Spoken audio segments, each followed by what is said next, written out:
안녕하세요. 기묘한 사주단입니다. 썸네일 문구 보고 깜짝 놀라셨을 텐데요. 명리학계의 대부이신 도계 박지한 선생님의 책인 명리요강에 나오는 문장이에요. 저도 사실 이 책을 읽으면서 갑자기 저 문장이 튀어나오길래 깜짝 놀랐어요. 정확히 이 책에 나오는 문장을 옮기면 이래요. 임계수가 없는 신금일간이 토가 많으면 지능이 낮다. 지능이 낮다니 되게 이제 말 자체가 세죠. 요즘 이런 말 그대로 갖다 쓰면 큰일 나죠.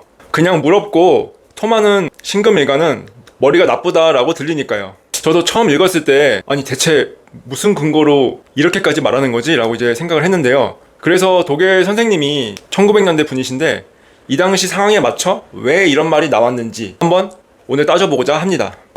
진짜 그 토가 많으면 신금일간인 사람은 머리가 나쁜 건지 아니면 고전적인 해석을 지금의 언어로 잘못 옮기고 있는 건지, 그리고 토가 많은 신금일간일 경우에는 이 사주를 어떻게 사용을 해야 될지 하나씩 오늘 짚어볼게요. 먼저 토다매금이라는 말부터 볼까요? 말 그대로 토가 많아서 금이 묻힌다는 뜻이에요. 그런데 좀 이상하지 않아요? 오행적으로 따지면 토생금이니까 토가 금을 생하는 관계잖아요. 그러니까 토가 많을수록 금한테 좋은 게 아니야? 이렇게 생각할 수 있는데요. 일단은 명리학적으로 생이 좋고 극이 나쁘다 요 개념이 아닐 뿐더러 어떤 오행이든 무조건 많다고 좋은 게 아니거든요. 나를 생해주는 기운도 지나치게 되면 오히려 독이 될 수 있어요. 토생금은 토가 만물을 응축하고 수용하면 그 안에서 금의 기운으로 결실이 된다는 구조예요. 그런데 그 토가 너무 많아지면 결실이 나와야 되는데 오히려 더 파묻히는 쪽으로 바뀌게 돼요. 그래서 토다매금이라는 표현이 나온 거예요. 고전 적천수에서 나온 신금론을 보면 신금은 토가 겹치는 걸 꺼리고 수가 많은 걸 좋아한다고 나와 있어요. 무토나 기토가 많으면 토를 묻어버리니까 꺼리고 임수랑 개수가 많으면 금을 씻겨주니까 좋아한다는 거예요. 그러니까 토다매금이라는 개념 자체는 현대에서 나온 게 아니라 이미 고전에 있던 내용이긴 해요. 그럼 같은 금인데 왜 하필 경금이 아니고 신금일까요? 이건 신금의 성질을 좀 봐야 돼요. 흔히 보석이다, 뭐 칼이다, 세공품이다 이런 식으로 다 말들 하는데요. 오히려 더 부드럽고 맑은 금의 성질, 그리고 정제되고 세밀한 금속의 성질로 보는 게 조금 더 맞긴 해요. 어쨌든 신금은 경금과 달리 금속, 결실, 열매와 같이 이미 완성되어 있는 건데 여기서 굳이 더 많은 토에 생을 받을 필요가 없는 거예요. 토가 많은 신금, 특히 무토가 많을 경우에는 이것은 결실과 열매가 땅에 묻혀있는 모습으로 봐요. 예를 들면 이거랑 같을 것 같아요. 경주 지역에 땅속에 묻혀있는 신라시대의 유물과 같은 모습이에요. 유물은 꺼내서 흙을 털고 깨끗이 씻겨준 다음에 잘 전시해놔야 하잖아요. 그런데 이 유물이 드러내지 못하고 땅속에 계속 파묻혀 있는 거예요. 그래서 신금일간의 특징은 보통 분별하고 구분하고 세밀하게 따지고 필요 없는 걸 잘라내는 특성이 있는데요. 이 신금이 토 속으로 파묻혀진다고 한번 생각해 보세요. 금이 사라지거나 다른 걸로 바뀌는 게 아니에요. 다만 그 좀 날카로운 신금의 기능이 밖으로 드러나지 않는 것 뿐이거든요. 저는 이게 토다매금에 대해서 잘 설명하는 말이라고 생각을 해요. 그럼 토는 뭐냐? 토에 대해서 한번 알아볼게요. 신금한테 토는 인성이에요. 인성은 생각하는 거나 그 공부도 있지만 내가 뭔가를 받아들이고 그리고 저장하고 쌓아두고 보호하고 약간 좀 준비하는 성질, 이런 걸 나타내요. 이 모든 게 다 인성이 작동하는 거거든요. 게다가 토라는 오행은 일단 성질도 좀 그렇긴 하죠. 뭔가를 이제 밖으로 내보내기보다는 일단 다 받아들여서 내 안에 갖고 있는 거예요. 그래서 토가 적당히 작용하면 내가 무슨 행동을 하기 전에 충분히 이제 준비하는 힘이 되거든요. 그런데 이 토가 많아지면 얘기가 좀 달라져요. 일단 받아들이고 저장하는 힘이 너무 세지다 보니까 밖으로 나가는 것보단 이제 안에 쌓이는 게 훨씬 많아지는 거예요. 여기에 신금 특유의 성질까지 발동하면 되게 독특한 그 모습이 나오는데요. 일단 계속 분석해요. 계속 분석하고 비교하고 따지고 하는데 이제 뭐 좀 해볼까 라고 하면 또 다른 방법이 보이고 또 그 방법을 검토하고 또 하다 보면 또 새로운 문제가 보이고, 그러다 보니까 생각은 계속 굴러가는데 정작 행동은 늦어지는 거예요. 저는 이게 토다매금의 사주를 가진 사람의 현대적인 모습 중에 하나라고 보여져요. 전 뭔가 오해하실까봐 여기서 한 가지 분명히 좀 해야 할 게 있는데요. 신금일간이 무조건 토가 많다고 예를 들어서 뭐 지능이 무조건 높다 그런 것도 아니고 토다매금이라고 해서 다 깊게 생각하는 것도 아니에요.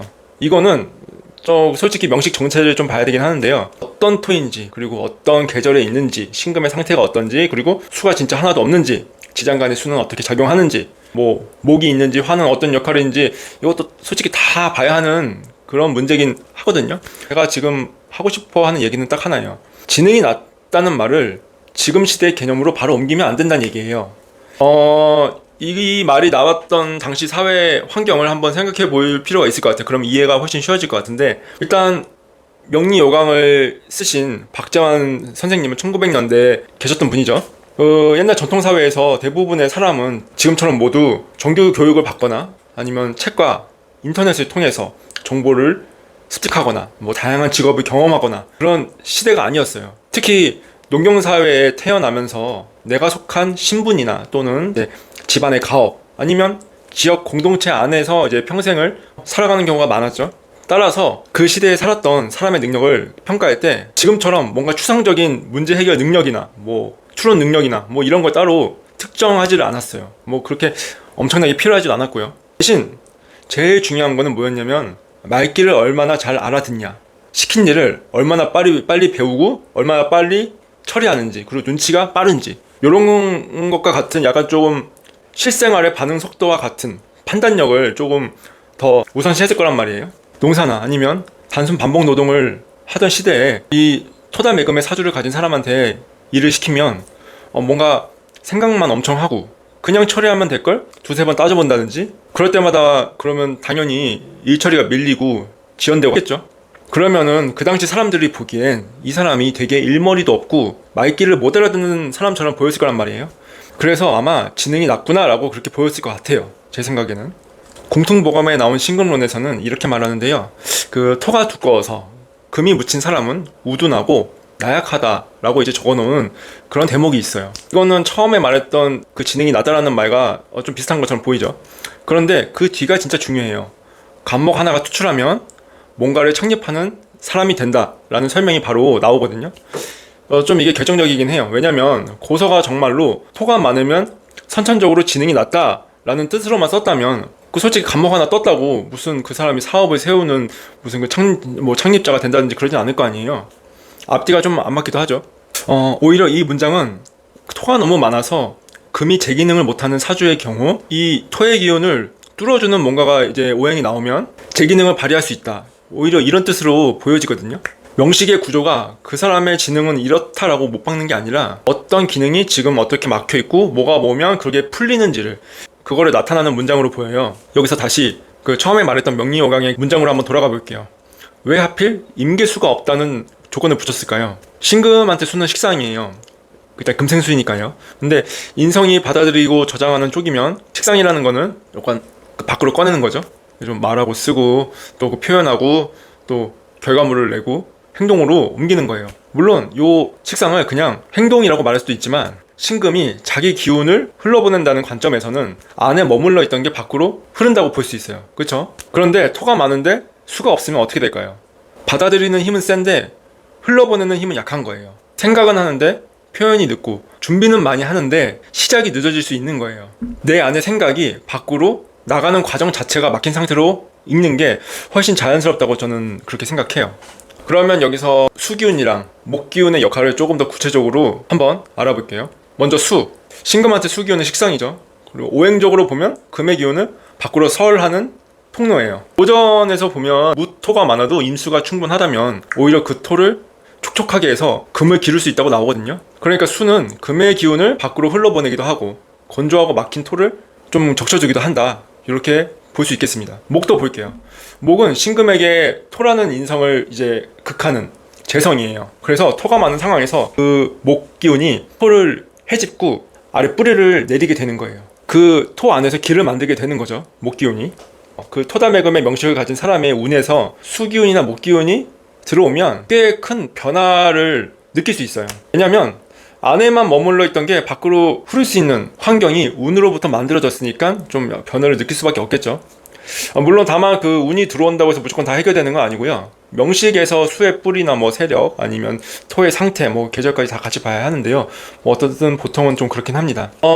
좀 됐는데 제가 옛날에 좀 상담했던 분 중에 진짜 토다메금의 이제 사주를 가지신 분이 계셨어요. 여성분이셨는데 수랑 목기운이 없는 진짜 그 토다메금의 사주였는데, 이분의 직업은 고등학교 교사였어요. 어떻게 보면 토다메금의 진짜 딱 좋은 직업 활용법이죠. 왜냐면 그 자신이 뭐 지금까지 배우고 축적한 것들을 사람들에게 가르치는 것으로 흘려보내는 거예요. 이렇듯 이제 옛날에는 어땠을지 모르겠지만 현대에서는 좋고 나쁨이 없이 어떻게든 내 사주를 활용할 수 있는 방법이 이렇게 다 있는 거예요. 저는 토다메금을 좀 이렇게 정리하고 싶어요. 신금에 토가 많고 수가 없으면 지능이 낮다라는 말보다, 토가 많으면 신금의 능력이 묻힐 수 있고 수가 부족하면 그걸 밖으로 내보낼 수 있는 통로가 좀 약할 수 있다 라고요. 그러니까 이 문장 하나로 토가 많으면 뭐 머리가 나쁘다 해서 이렇게 그렇게 끝날 게 아니라, 토가 많아서 금이 묻혔을 때 그 금을 어떻게 다시 꺼내 쓸 것인지, 그러니까 이렇게 여기까지 생각하는 게 우리 사주팔자를 보는 사람이 해야 할 일 중 좀 하나라고 좀 생각이 들어요. 그렇죠. 뭐 보석이 땅에 묻혔다고 그게 보석이 아닌 건 아니잖아요. 내가 토다메금이다, 내가 토다메금의 사주를 가진 사람이다 라는 분들은 운에서 이제 수와 목기운이 들어와서 올 때 그 운을 활용하는 것도 이제 좋지만, 뭔가 내 스스로 수나 목기운의 그런 기운을 불러오는 행동을 하는 게 진짜 중요해요. 운을 기다리지 말고 내가 운을 직접 만드는 게 진짜 좋거든요. 그런 행동을 좀 적극적으로 해보시는 걸 좋아요. 이게 내 스스로 하는 그 개운법이 될 수 있어요. 요거 하나 기억하시면 좋을 것 같아요. 이제 생각하기를 제발 멈추고 무조건 행동하세요. 무조건 행동.